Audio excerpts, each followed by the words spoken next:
بسم اللہ الرحمن الرحیم۔ گرامی قدر سامعین، محرم کے مہینے کے تعلق سے میں آپ حضرات کی خدمت میں کچھ باتیں عرض کرنا چاہتا ہوں۔ محرم کے مہینے میں ہمیں 5 کام کرنے چاہیے اور 5 کام نہیں کرنے چاہیے۔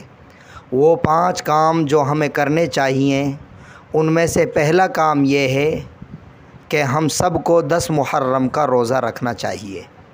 نبی کریم صلی اللہ علیہ وسلم کا ارشاد ہے، افضل الصیام بعد شہر رمضان صیام شہر اللہ المحرم۔ رمضان کے بعد افضل روزہ اللہ کے مہینے محرم کا روزہ ہے۔ بخاری شریف میں حضرت عائشہ صدیقہ بنت صدیق رضی اللہ تعالی عنہ سے روایت ہے کہ دور جاہلیت میں قبیلہ قریش کے لوگ 10 محرم یعنی یوم عاشوراء کے دن روزہ رکھا کرتے تھے، اور رسول اللہ صلی اللہ علیہ وسلم بھی بعثت سے قبل دور جاہلیت میں یہ روزہ رکھا کرتے تھے۔ پھر جب آپ صلی اللہ علیہ وآلہ وسلم مدینہ تشریف لائے تو بھی آپ صلی اللہ علیہ وسلم نے خود یہ روزہ رکھا، بلکہ اس روزے کو رکھنے کا لوگوں کو حکم دیا۔ لیکن جب رمضان کے روزے فرض ہو گئے تو عاشوراء کے روزے کی فرضیت منسوخ ہو گئی، تو جو چاہے یہ روزہ رکھ لے اور جو چاہے چھوڑ دے۔ حضرت عبداللہ بن عباس رضی اللہ تعالی عنہما فرماتے ہیں کہ رسول اللہ صلی اللہ علیہ وآلہ وسلم نے ارشاد فرمایا، جب اگلا سال آئے گا تو انشاءاللہ ہم 9 تاریخ کو بھی روزہ رکھیں گے۔ اور دوسری روایت میں ہے کہ آپ صلی اللہ علیہ وآلہ وسلم نے فرمایا، اگر میں زندہ رہا تو میں 9 کا روزہ بھی رکھوں گا۔ علامہ شبیر احمد عثمانی قدس سرہ نے فتح الملہم میں اور حافظ ابن حجر رحمہ اللہ تعالی نے فتح الباری میں صراحت کی ہے کہ 10 محرم کے روزے کی 3 صورتیں ہیں اور تینوں جائز ہیں۔ نمبر 1، ادنا درجہ یہ ہے کہ صرف 10 محرم کا روزہ رکھا جائے۔ نمبر 2، اس سے اعلیٰ درجہ یہ ہے کہ 9ویں اور 10ویں کا روزہ رکھا جائے۔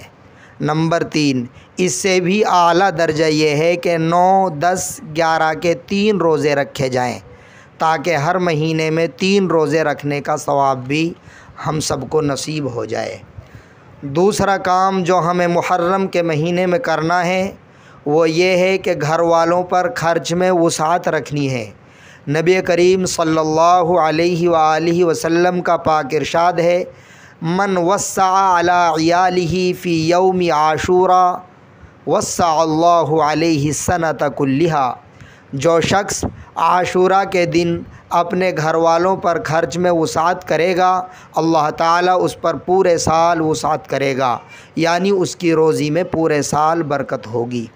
فائدہ واضح رہے کہ مرد کے لیے ویسے بھی یہ بات مستحبات اور مکارم اخلاق میں سے ہے کہ وہ اپنے گھر والوں پر خرچ میں تنگی نہ کرے، بلکہ حسب استطاعت اپنے گھر والوں پر خرچ میں وسعت رکھے۔ لیکن 10 محرم کے اس دن کے خرچ کی یہ خاص تاثیر ہے۔ تیسرا کام جو ہمیں محرم کے مہینے میں کرنا ہے وہ یہ ہے کہ نفلی عبادات کی کثرت کرنی ہے۔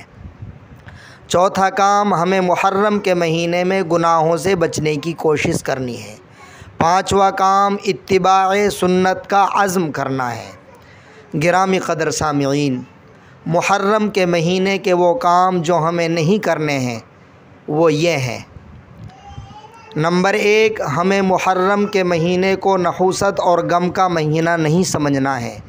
بعض ناواقف لوگ ایسے بھی ہیں جو محرم کے مہینے کو رنج اور غم کا مہینہ سمجھتے ہیں اور کہتے ہیں کہ اس مہینے میں کربلا کا سانحہ پیش آیا تھا، جس میں حضرت حسین رضی اللہ تعالی عنہ اور دوسری عظیم ہستیوں کو بے دردی کے ساتھ شہید کر دیا گیا تھا، لہٰذا یہ مہینہ غم اور نحوست کا مہینہ ہے، اور اسی وجہ سے یہ لوگ اس مہینے میں خوشی کے کام، شادی بیاہ وغیرہ انجام دینے سے پرہیز کرتے ہیں۔ تو اس سلسلے میں گرامی قدر سامعین، ہم سب کو یاد رکھنا چاہیے کہ حضرت علی رضی اللہ تعالی عنہ کی شادی حضرت فاطمہ رضی اللہ تعالی عنہ کے ساتھ اسی مہینے میں منعقد ہوئی تھی۔ اگر یہ غم اور نحوست کا مہینہ ہوتا تو نبی کریم صلی اللہ تعالی علیہ وآلہ وسلم اس مہینے میں اپنی بیٹی کی شادی کیوں کرتے؟